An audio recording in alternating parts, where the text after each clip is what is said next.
afar tilo bido oo socota duubka cali masaarka ay ugu tala galeen inay korkiisa saaraan aan u fasaxayna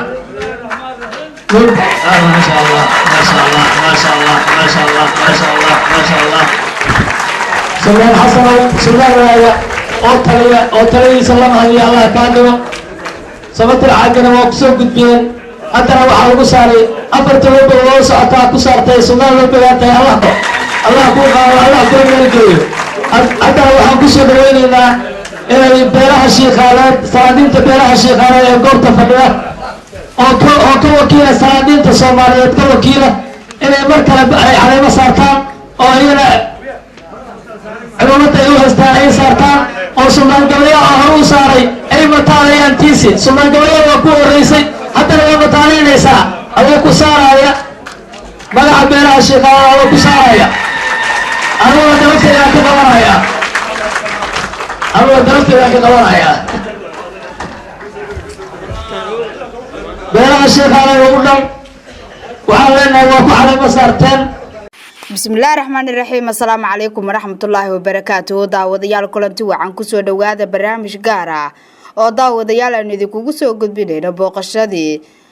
Sultan Xasan Maxamuud Dheere suldaanka Samatar Caagani loo bogay iyo wafdi balaaran oo hogaaminaya ay ku gaareen degmooyin ka tirsan gobolkaasi Mudug waxaana wafdigan uu hogaaminayay Sultan Xasan Maxamuud Dheere suldaanka Samatar Caagani loo bogay waxa ay tageen deegaano dhowr ah waxaana deegaanadaasi kamid ah magaalada Afbarwaaqo magaalada Qoryoweyn tuulada Ceeldhanaane magaalada Dhinowda iyo sidoo kale deegaano kale oo ka tirsan gobolkaasi Mudug. booqashada suldaanku waxay bilaabatay 16 February 2014 ilaa 18 December sanadii tagtay ee 2014. ujeedada socdaalka wafdiga Sultan Xuseen Maxamuud Dheere suldaanka Samatar Caagani loo bogay ayaa waxay ahayd ujeedada qodobka koowaad in uu booqday isla markaana soo dirso xaaladda ay ku sugan yihiin dadka deegaanadaasi ee ku abtirsada beesha Samatar Caagani gaar ahaan xaaladaha dhinaca amniga waxbarashada caafimaadka iyo maamulka. in uu soo dhagax dhigo isbitaal ay beeshu ka hirgelinayso magaalada Afbarwaaqo ee gobolkaasi Mudug. 3 inuu dib u habeyn ku sameeyo arrimaha maamulka dhinaca dhaqanka ee deegaanadaasi. 4 qiimeyn dhanka waxbarashada dadka uu suldaanku yahay ee beesha Samatar Caagani loo bogay. 5 dhiirigelin dhinaca ka shaqaynta nabadda deegaanka isla markaana sidii beesha nabad ay kula noolaan lahayd beelaha kale ee deegaanadaasi. soo dhaweynta ayaa waxaa daawadayaal suldaanka Samatar Caagani loo bogay Sultan Xasan Maxamuud Dheere sidoo kale kamid ahayd booqashadii uu ku tagay magaalada Afbarwaaqo hadii aynu mid u kala qaadno. magaalada Afbarwaaqo waxaa si weyn u soo dhaweeyay maamulka deegaanka odayaal dhaqameed ciidamada deegaanka arday haween iyo dhammaan qaybaha kala duwan ee bulshada deegaanadaasi waxaana sidoo kale suldaanka soo dhaweyntiisa qayb ka ahaa inuu kulamo gaar la yeesho maamulka iyo sidoo kale odayaasha deegaanadaasi ku sugan waxa uu ka dhageystay warbixin ku saabsan xaaladda deegaanka iyadoona intii uu kulan ku socday ay isla soo hadal qaadeen sida ay sheegeen nabadgelyada deegaanka iyo in maamul adag loo sameeyo isla markaana lagu mideysan yahay. waxa uu booqashadii uu ku tagay iskuul iyo dugsi qur'aan kamid ah iyo sidoo kale masjid magaalada Afbarwaaqo isla markaana waxa uu warbixin kala duwan ka dhageystay macallimiinta iyo sidoo kale mashaayikhda degmada Afbarwaaqo. waxyaabihii suldaanka Samatar Caagani loo bogay Sultan Xasan Maxamuud Dheere ayaa daawadayaal waxa kamid ah magaalada Afbarwaaqo in burbur balaaran oo guud ahaan magaaladu ka muuqdo biyaha magaalada oo dhanaan ah waxaana magaalada sidoo kale Afbarwaaqo ay ka heshaa biyo macaan magaalada Qoryoweyn oo u jirta masaafo ilaa 1 saac waxaana masjidka magaaladu u baahan yahay sida dadka deegaanka ay u sheegeen suldaanka dayactir iyo sidoo kale in la qalabeeyo. intii uu ku sugnaa magaalada Afbarwaaqo waxa xusid mudan in 2 arrimood oo aad muhiim u ahaa mid koowaadna ay ahayd waxa uu dhagax dhigay isbitaalka magaalada Afbarwaaqo oo ay ka hirgeliyeen dadka ka soo jeeda beesha Samatar Caagani loo bogay ee kala degan gudaha iyo sidoo kale dibadda. mid labaad daawadayaal waxay ahayd oo muhiimka ahayd booqashada suldaanka ee Afbarwaaqo waxa uu sabab u noqday in beesha Samatar Caagane loo bogay iyo beelaha kale ee ay walaalaha yihiin Maxamed Caagane uu u furmay wada hadal dhinaca nabadgelyada iyo sidoo kale markii hore xaaladiisu ay cakirneed daawadayaal sidoo kale deegaanadii uu booqday waxa kamid ah tuulada Ceeldhanaane waxa lagu soo dhaweeyay isla markaana suldaanka iyo wafdigiisa si aad u heersareeysa waxaana sidoo kale suldaanku kulamo uu la qaatay odayaasha ku sugan deegaanka booqashadii uu ku tagay sidoo kale iskuul iyo dugsi Qur'aan waxaana sidoo kale uu warbixin uu ka dhageystay dadka deegaanadaasi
سلطان كأننا كجر سلامينا سلي النبي محمد يا سورة الله القرآن سلطان كيا هي سلطان كبير شبان سلامينا صوت سورة الله القرآن النبي محمد يا سورة الله القرآن اللهم على سيدنا محمد وعلى آله وصحبه وسلم. mar labaad iyo mar saddexaad waxaan leenahay soo dhawaada suldaanka iyo guud oo hogaaminayo waxaan kaleeto salaamaynaa ciidanka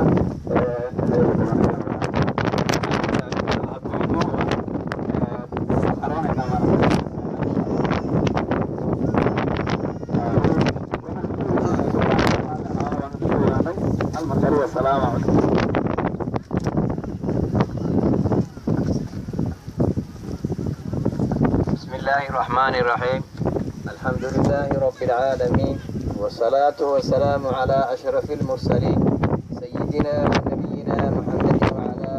آله وأصحابه وسلم تسليما كثيرا أما بعد علماء الدين ريالك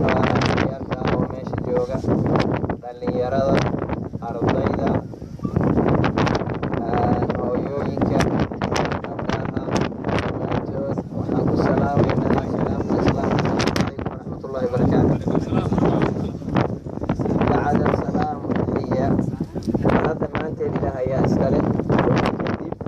waa mahadsantihiin sida sharafta leh oo noo soo dhaweyseen booqashadii Suldaan Xasan Maxamuud Dheere ayuu daawadayaal ku guda jirnaa wali suldaanka Samatar Caagane loo bogay waxaana sidoo kale deegaanadii uu booqda kamid ahaa magaalada Qoryoweyn halka waxa si weyn u soo dhaweeyay sidii soo dhaweyntii hore tuulooyinka kala kamid ah waxaana sidoo kale kulamo gaargaar oo la yeeshay odayaasha ku sugan deegaanada booqashadii uu ku tagay iskuul iyo sidoo kale dugsi Qur'aan waxaana sidoo kale halkaasi uu warbixin kaga dhageystay dadka deegaanada cabashadii ugu weyn ay soo jeediyeen waxa ay ahayd dhismo in iskuul aad u heersareeya loo dhiso dadka degan halkaas isla markaana ardayda iyo sidoo kale dadka u baahan inay wax bartaan gacan ay ka geystaan waxaana sidoo kale dadka deegaanka Qoryoweyn ay sheegeen in cabashada ugu badan ay gudbinayaan isla markaana wafdiga Suldaan Samatar Caagane loo bogay Suldaan Xasan Maxamuud Dheere ay tahay in kaliya loo dhiso iskuul ay ubad wax ku bartaan isla markaana dadka waaweyn iyaguna ay ka faa'iideystaan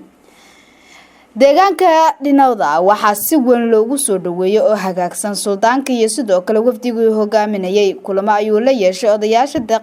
odayaasha dhaqanka ee deegaanka ku sugan booqashadii uu ku tagay iskuul iyo sidoo kale dugsi Qur'aan waxa sidoo kale uu ka warbixin dhageystay dadka deegaanadaasi maxad dhamaanteed ilaahay baa iska leh duma markaas kadib waxaan u mahad celinaynaa dadka deegaankan Dhinowda sida qaybaha leh oo ay nagu soo dhaweeyeen oo ilaa iyo waqtigan saakoodna qorraxda nagu taagnaadeen ilow ay diilaa guud ma ay noo qaba annaguna intaas oo kale mid la mid ayaan u qabnaa ilaa iyo xamarana diilaa ma ay soo soconay ilow ay u qabno dadkeena iyo dalkeena ayay ahayd intaasi waa ku mahadsan yihiin siday noo soo dhaweeyeen annaguna u soo dhaweynayna intaas ka bacdi walaalayaal ummadda dhammaan waxay ka soo farcantay Nabi Aadan iyo Xawa xataa waxay ka timid Nabi Aadan oo feertiisa laga jeexay intii ka dambeysay dadku waa soo socday إلهي وحليه يا أيها الناس إنا خلقناكم من ذكر وأنثى وجعلناكم شعوبا وقبائل لتعارفوا وحان ذكرتني هل وحان كأبورني من نفس واحدة هل نفعيان كأبور من نفس واحدة ثم جعل زوج كنا أيضا كأبورني وفيرتي سيادي وبث منهما رجالا كثيرا هي والنساء رك وهوين بعد ربي كدوريري لبدو marka maxay tahay waxaan masla ilaahay wuxuu leeyahay waxaan ka yeelnay shucuuba wa qabaa'ila qabiiliyaan iyo jilib ayaa alxamdulillah maxay tahay intaas li tacaarafu inay saqoonsataan meesha tan waxaan malaynayaa dadkan walaalaheena oo aan meesha waan degan oo Cumar khaasatan loo bogay hadda u badan oo meeshaan degan waxaad moodaa inay deegaamada kale xoogaa ka hooseeyaan hadday tahay haddii ilaahay mahay xag tacliimeed hadday tahay xag dhul oo haddii ilaahay mahay hadday tahay xag horumar hadday dhan walba waxaad moodaa inaan ka dambayno wadamada sida dadku u degan yahay oo dhulkooda u camiraan oo haddii ilaahay mahayo nin walba aradiisa u camirto oo isagu nin walba u faano deegaankii uu ka dhashay dadka markaad ka sheekaysanaysid dibadaha jooga iyo nin walba wuxuu gobolka uu ka dhashay uu ku faanaya wuxuu leeyahay aniga gobol hebel aan annaguna waxaan ku faanaa wax la yiraahdo jilo hebel aan marka meeshii uu qofku inta ka gudbo wax hoose wax sare gaari lahaa marka uu leeyahay laamiyeer hoos ku hariyaa laakiin laamiyeer uu diiran yahay wuxuu ku tarayaa dhul cilaa deegaanka uu booqashada ku tagay ugu dambeeyay suldaanka Samatar Caagane loo bogay Suldaan Xasan Maxamuud Dheere ayaa daawadayaal waxa uu noqonayaa deegaanka Buuqalooc waxaana deegaanka Buuqalooc lagu sameeyay suldaanka iyo wafdiga uu hogaaminayay qadar sharaf ay u sameeyeen beesha ay walaalaha yihiin ee Maxamed Caagane waxaana sidoo kale suldaanku beesha ay u sameysay qadar sharaf aad u wanaagsan wafdiga iyo suldaanka iyadoo sidoo kale dadka deegaanka ee beeshaas iyaguna ka soo jeeda ay sheegeen in xilligan ku faraxsan yihiin